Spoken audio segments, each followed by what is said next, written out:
Hi guys, আজ আমরা একটি নতুন কোরিয়ান ড্রামা নিয়ে আলোচনা করব, যার নাম হ্যালোমি। এটা একটা রোম্যান্টিক কমেডি ড্রামা। একজন মধ্যবয়সী সফলতাহীন মহিলা তার জীবনের আশার কিরণ হারিয়ে ফেলে। তখনই তারই যৌবনকালের রূপ এসে তাকে ফোর্স করে তার এই পরিস্থিতি পাল্টানোর জন্য। এপিসোড 1-এর শুরুতে আমাদের মেন ক্যারেক্টার বানহানিকে দেখতে পাই, যে তার ডায়েরির মধ্যে কিছু একটা লিখছে। এরপর সিন চেঞ্জ হয়। বানহানির অ্যাক্সিডেন্ট হয়েছে, তাই তাকে হসপিটালে নিয়ে এসেছে। সে প্রায় মরেই গিয়েছিল। ডক্টর তাকে সিপিআর দিচ্ছিল। তখনই তার আত্মা ডক্টরের পাশে দাঁড়িয়ে ডক্টরকে বলে, প্লিজ আমাকে বাঁচাও না, আমাকে মরে যেতে দাও। বেঁচে থাকা অবস্থায় তার লাইফটা মোটেও সুখের ছিল না, তাই সে মরতে চায়। তবে সিপিআর দেওয়ার ফলে সে বেঁচে যায় এবং ভাবে, কেন আমি বেঁচে গেলাম, মরে গেলেই তো ভালো হতো। তারপর আমাদের দেখানো হয় সে কেন এমন ডিপ্রেশনে আছে, সে কেনই বা মরতে চাইছে।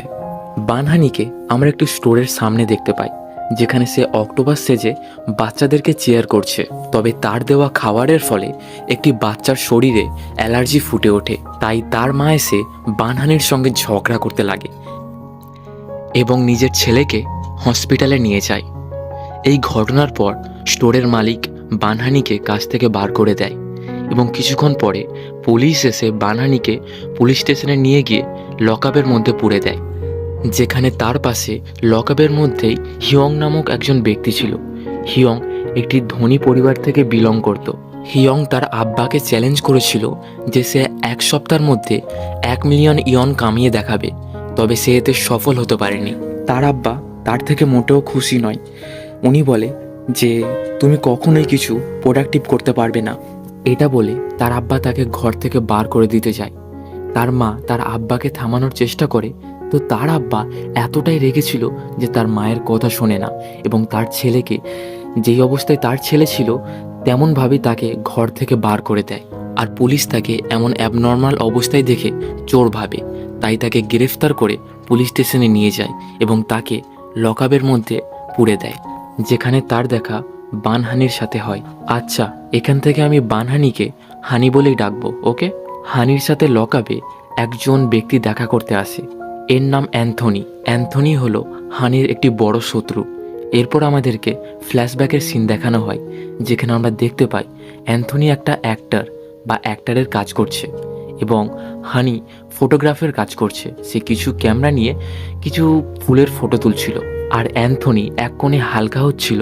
তখনই সেই সময় হানি ওই ফুলগুলির ফটো তুলছিল, আর অ্যান্থনি ভাবে হানি হয়তো তার প্রাইভেট পার্টের ফটো তুলছে, তাই সে রেগে গিয়ে হানির ক্যামেরাটি নিয়ে ভেঙে দেয়। আর ওই ক্যামেরাটা হানির আব্বার শেষ নিশানি ছিল, তাই হানি খুবই দুঃখিত হয়ে পড়ে। বর্তমানে আমরা জানতে পারি পুলিশ হানিকে এই জন্যই গ্রেফতার করেছিল কারণ সে সোশ্যাল মিডিয়ায় অ্যান্থনির ওপর হিংসা ছড়াচ্ছিল। হানি একটা খাতায় ক্ষমাপত্র লেখে পুলিশের সামনে এবং তার এবং অ্যান্থনির মধ্যে পুলিশ শান্ত সহকারে বিচার করে দেয়। তারপর হানির ওখান থেকে চলে যাওয়ার সময় হিয়ং তাকে ডেকে বলে, এই যে শুনছো, তোমার যে অক্টোপাসের টুপিটা আছে ওটা কি আমায় দেবে? আসলে হিয়ংয়ের এমন পোশাক পরে এমন অবস্থায় বাইরে যেতে লজ্জা লাগছিল, তাই সে ওই অক্টোপাসের টুপিটা দিয়ে নিজের মাথা ঢাকার চেষ্টা করছিল।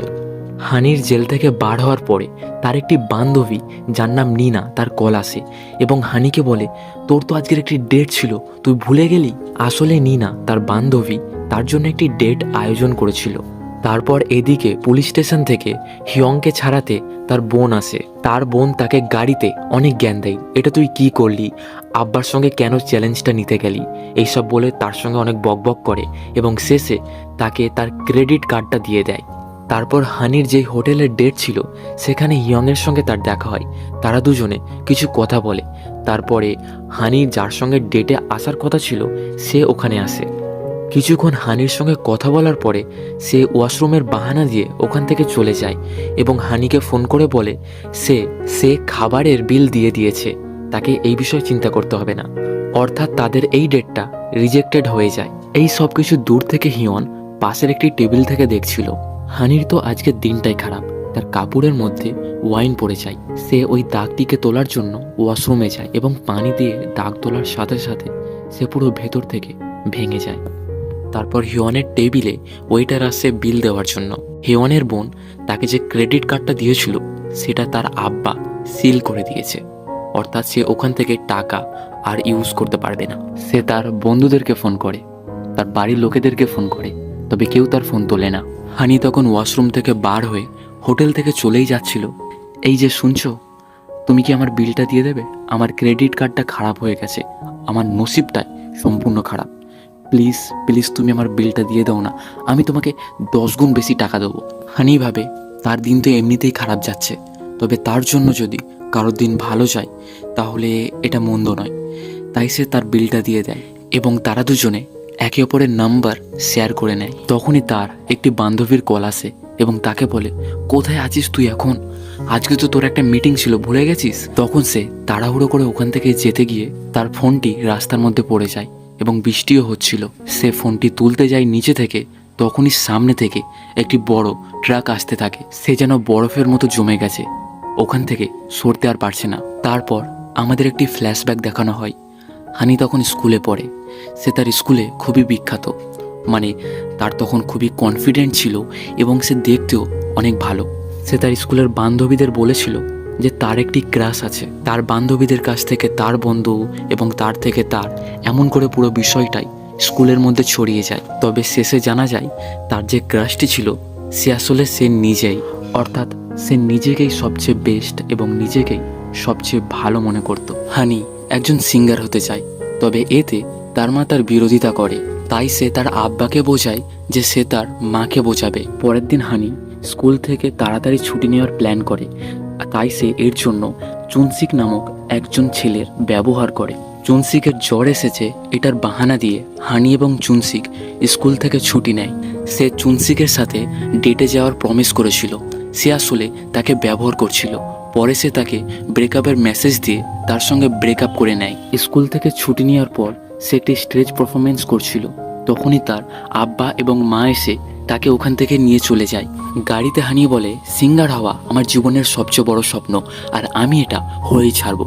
এটা বলে সে গাড়ি থেকে নেমে সেই স্টেজের দিকে দৌড়ে চলেই যাচ্ছিল, আর তার আব্বাও তার পেছনে আসছিল। তখনই সামনে থেকে একটি ট্রাক আসতে থাকে। হানি যেন বরফের মতো জমে যায়, সে যেন ওখান থেকে নড়তে পারছিল না। আর এই সেম ঘটনাটা আমরা বর্তমান হানির সাথেও দেখতে পাই, তবে ডিফারেন্স এটাই ছিল যে ছোটবেলার হানিটা নিজের ভবিষ্যৎ নিয়ে ভাবছিল যে আমার ভবিষ্যতে কি হবে, আমার সিঙ্গার হওয়ার স্বপ্নের কি হবে।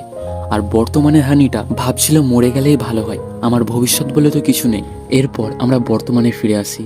আমরা হানিকে একটি হসপিটালে দেখতে পাই, যেখানে নার্স তাকে বলছে তার ক্রিটিক্যাল কন্ডিশনের বিষয় এবং তার অবস্থা এখন কেমন আছে সে বিষয়ে।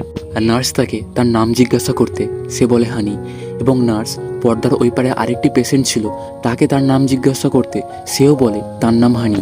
এমনইভাবে তাদের দুজনের একটু মিল দেখলে হানি একটু কনফিউজ হয়ে যায় এবং তাদের মধ্যে থাকা পর্দাটি সরালে সে নিজের ছোটবেলার হানিকে নিজের সামনে দেখতে পায়, যেটা দেখে সে অবাক হয়ে যায়। এর পরের এপিসোডটা দেখার জন্য চ্যানেলটি সাবস্ক্রাইব করে পাশে থাকা বেল আইকনটি দাবিয়ে দিন, যাতে এপিসোড 2 তাড়াতাড়ি আপনার কাছে পৌঁছে যায়। তো দেখা হচ্ছে পরের এপিসোডে।